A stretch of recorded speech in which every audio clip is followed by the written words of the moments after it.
Hi friends, ഇന്നത്തെ recipe ഒരു chicken fry. അതിനുവേണ്ടി ഇതേ ബോൺലെസ് ചിക്കൻ എടുത്ത് വെച്ചിരിക്കുന്നത്. ഇതൊന്ന് ചെറിയ ചെറിയ സ്ക്വയറായിട്ട് കട്ട് ചെയ്തിട്ട് വരാം. ചിക്കൻ ഇങ്ങനെ ചെറിയ കഷ്ണങ്ങളാക്കി വെച്ചു. ഇനി നമുക്കിതൊന്ന് മാരിനേറ്റ് ചെയ്യണം. ഓക്കെ, അതിന് വേണ്ടിയിട്ട് കുറച്ച് യോഗട്ട്, ഓക്കെ, തൈര് 2 ടേബിൾ സ്പൂൺ എടുത്തിട്ടുണ്ട്. 2 ടീസ്പൂൺ ഡ്രൈ പെപ്പർ കോൺസ്, കുറച്ച് സാൾട്ട്, പിന്നെ ഇതിനകത്തുനിന്ന് കുറച്ച് ജ്യൂസ് എടുക്കണം. ഓക്കെ, 2 ടേബിൾ സ്പൂണെങ്കിലും വേണം. ഓക്കെ, സാൾട്ടും പെപ്പർ കോൺസും കൂടെ ഒന്ന് ക്രഷ് ചെയ്തെടുക്കുക കേട്ടോ. 2 table spoon lemon juice, yoghurt, പിന്നെ ഇപ്പം ഞാൻ ക്രഷ് ചെയ്ത് വെച്ച പെപ്പർ കോൺസും സാൾട്ടും അതെല്ലാം കൂടെ നമുക്ക് ഇതിനകത്തോട്ട് ഇട്ട് കൊടുത്ത് ലെമൺ ജ്യൂസ് എടുത്ത് വെച്ചിരിക്കുന്ന യോഗട്ടൊക്കെ 2 ടേബിൾ സ്പൂൺ ഉണ്ട്. അതോടെ ഇവിടെ ഇട്ട് മാരിനേറ്റ് ചെയ്തു. ഇനി ഇപ്പം നമുക്കിത് ഒരു പാത്രത്തിലോട്ട് മാറ്റിയെടുക്കാം. ഓക്കെ, നെക്സ്റ്റ് ഈ മസാലകളെല്ലാം കൂടി വറുത്തെടുക്കാൻ പോവാം. ഓക്കെ, അത് വറുത്ത മണം വരുന്നിടം വരെ ഒന്ന് ഫ്രൈ ചെയ്തിട്ട് പൊടിച്ചെടുത്തിട്ട് വരാം. ഇതേപോലെ പൊടിച്ച് വെച്ചു. Coriander powder, spicy chilli powder, turmeric powder കൂടെ ആഡ് ചെയ്യണം. Okay, 2 teaspoon coriander powder, 1 teaspoon spicy chilli powder, 1/2 teaspoon turmeric powder. പിന്നെ വേണ്ടത്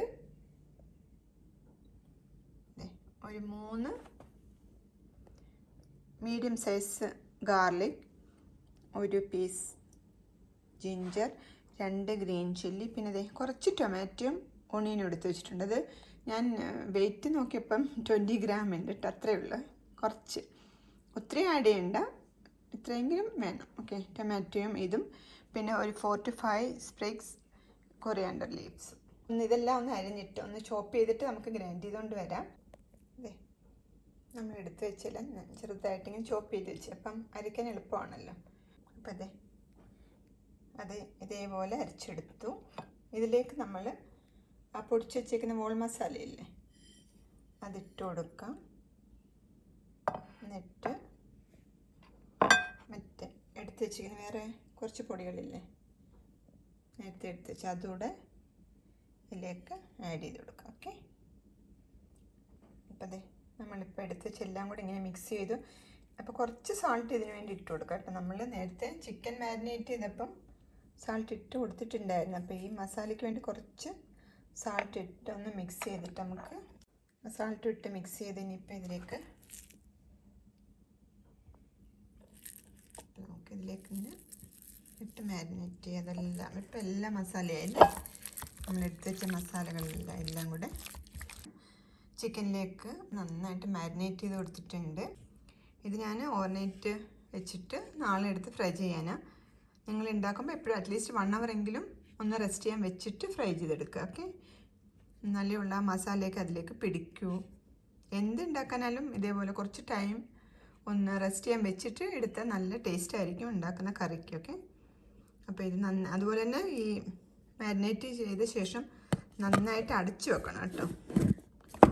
ഏത് പാത്രമാണോ അത് നന്നായിട്ട് ഇതിൻ്റെ മസാലയുടെ മണമൊന്നും പോകാത്ത രീതി നന്നായിട്ട് ടൈറ്റ് ചെയ്ത് അടച്ചു വെച്ചാൽ നമ്മളുടെ ഉണ്ടാക്കുന്ന അത് നല്ല മണവും ഒക്കെ കാണും. ഓക്കെ, ഫ്ലേവറൊക്കെ കാണും. അപ്പം ഞാനിതിന് നാളെ എടുക്കാനാണ്. നാളെ എടുത്ത് നമുക്ക് ഫ്രൈ ചെയ്തെടുക്കാം. ഓക്കെ, നല്ല മാരിനേറ്റ് ചെയ്ത് വെച്ച ചിക്കനാണ് ഞാനിപ്പോൾ എടുത്ത് പുറത്തോട്ട് വെച്ചു. ഇനിയിപ്പം ഇതിപ്പോൾ തണുത്തിരിക്കല്ലേ, തണുപ്പോട് കൂടി നമ്മൾ ഫ്രൈ ചെയ്യല്ലേ, ഒന്ന് തണുപ്പ് മാറിയിട്ട് നമുക്കിത് ഫ്രൈ ചെയ്തെടുക്കാം. അതിന് മുമ്പ് ഞാൻ കുറച്ച് കാശ്മീരി ചില്ലി പൗഡറൂടെ മിക്സ് ചെയ്യുന്നുണ്ട്. ഓക്കെ, ഞാനിത് കുറച്ച് നേരമായിട്ട് ഔട്ട് സൈഡിൽ എടുത്ത് വെച്ചിരിക്കുക. കാശ്മീരി ചില്ലി പൗഡർ ഇട്ട് മിക്സ് ചെയ്തിട്ട് ഫ്രൈ ചെയ്യാൻ പോവാം. ഈ കാശ്മീരി ചില്ലി പൗഡർ ഇട്ടിട്ട് ചിക്കൻ ഫ്രൈ ചെയ്യുമ്പോൾ ഒരു റെഡ് കളർ വരും കേട്ടോ. അതുകൊണ്ടാണ് ഞാനിത് ലാസ്റ്റ് ഒന്ന് മിക്സ് ചെയ്തിട്ട് ഫ്രൈ ചെയ്യാൻ പോവാം.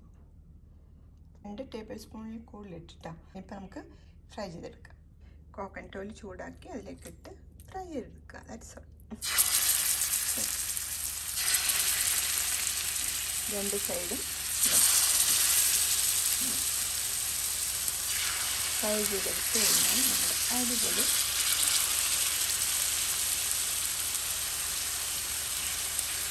Chicken fry. കോക്കനട്ട് ഓയിൽ നന്നായിട്ട് ചൂടായിട്ട് ചിക്കൻ ഇട്ട് ഫ്രൈ ചെയ്തെടുക്കാം.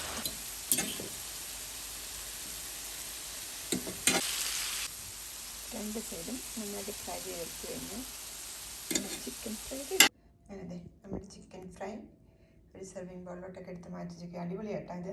ശരിക്കും പറഞ്ഞാൽ ഒരു റെസ്റ്റോറൻറ്റ് സ്റ്റൈൽ ചിക്കൻ ഫ്രൈ എന്നൊക്കെ നിങ്ങൾക്ക് പറയാം. ഈ മസാല അടിപൊളി മസാല കേട്ടോ. അത് യൂസ് ചെയ്യുമ്പോൾ ചിക്കന് നല്ലൊരു ഫ്ലേവറൊക്കെ കിട്ടും. അങ്ങനെ നമ്മുടെ ചിക്കൻ ഫ്രൈ റെഡി ആയി. യമ്മിയ ടേസ്റ്റി ആയിട്ടുള്ള ചിക്കൻ ഫ്രൈ ആണ്. അപ്പോൾ എല്ലാവരും ട്രൈ ചെയ്ത് നോക്കുക. അപ്പോൾ ഇനി വേറെ റെസിപ്പി നെക്സ്റ്റ് വീക്കിൽ കാണാം. Thanks for watching. ബൈ.